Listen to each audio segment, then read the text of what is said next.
आजची बोधकथा. एक गाव असते. एका गावामध्ये काय करतात, एक मंदिर बांधतात. छानपैकी मंदिर बांधतात. कशाचं?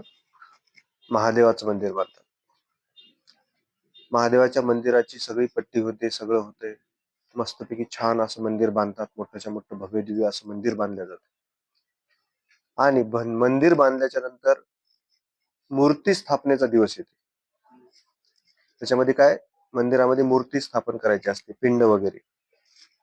पिंड स्थापन करण्याचा दिवस जवळ येते. आणि उद्याच्याला पिंड स्थापन करायची म्हटली की गावामध्ये काय केली जाते, दौंडी दिली जाते.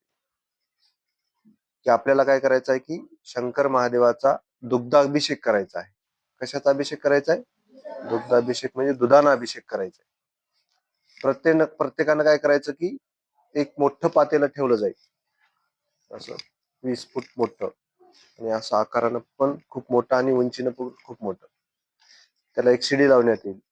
शिडीच्या मधून दिसणार नाही. शिडी अशी अशी लावण्यात येईल की तुमचं डोकं तिथपर्यंत पोहोचणार नाही. तुमच्या हातानं काय करावं लागेल, असं त्याच्यामध्ये दूध ओतावं लागेल.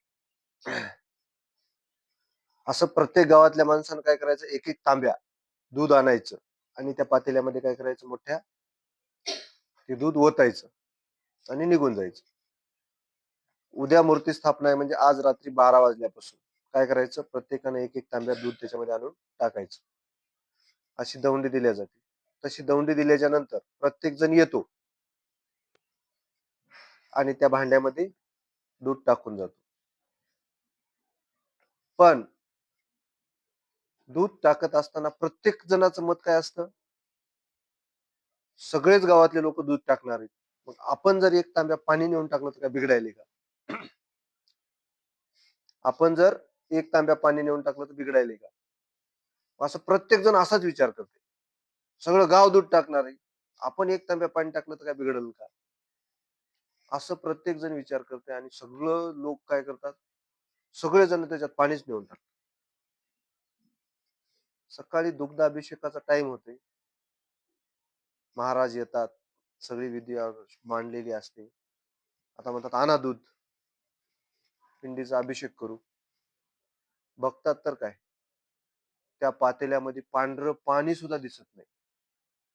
म्हणजे गावातल्या प्रत्येकानं असा विचार केला, मी जर एकट्यानं पाणी टाकलं तर काय फरक पडाल, मी जर एकट्यानं पाणी टाकलं तर काय फरक पडाल. असं प्रत्येकानं असाच विचार केला आणि काय झालं, त्या पातेल्यामध्ये सगळं पाणीच झालं. तिथं दुधाचा एक थेंब सुद्धा राहिला नाही, आला नाही. मग आपण सुद्धा कोणतंही चांगलं काम करताना मी जर एकट्यानं नाही केलं तर काय बिघडणार आहे, मी जर एकट्यानं नाही केलं तर काय बिघडणार आहे, असा विचार कधीच करायचा नाही. आपण प्रत्येकानं जर असा विचार केला की मी जर एकट्यानं नाही केलं तर काय बिघडायले, मी जर एकट्यानं केलं तर काय बिघडायले, तर असं सगळा नाश होऊन जायला वेळ लागत नाही. त्याच्यामुळे प्रत्येकानं विचार केला ना चांगला, अभ्यास करायचा आहे, प्रत्येकानं अभ्यास करायचा. प्रत्येकानं मी एकट्यानं धिंगाणा केला तर काय होईल, मी एकट्यानं धिंगाणा केला तर काय होईल. हॉस्टेलमध्ये जर एवढ्या जणांनी धिंगाणा केला तर नांदीत गजबजून जाईल की नाही. तसं विचार करत असताना मी एकट्यानं केलं तर काय होईल असा विचार करायचा नाही.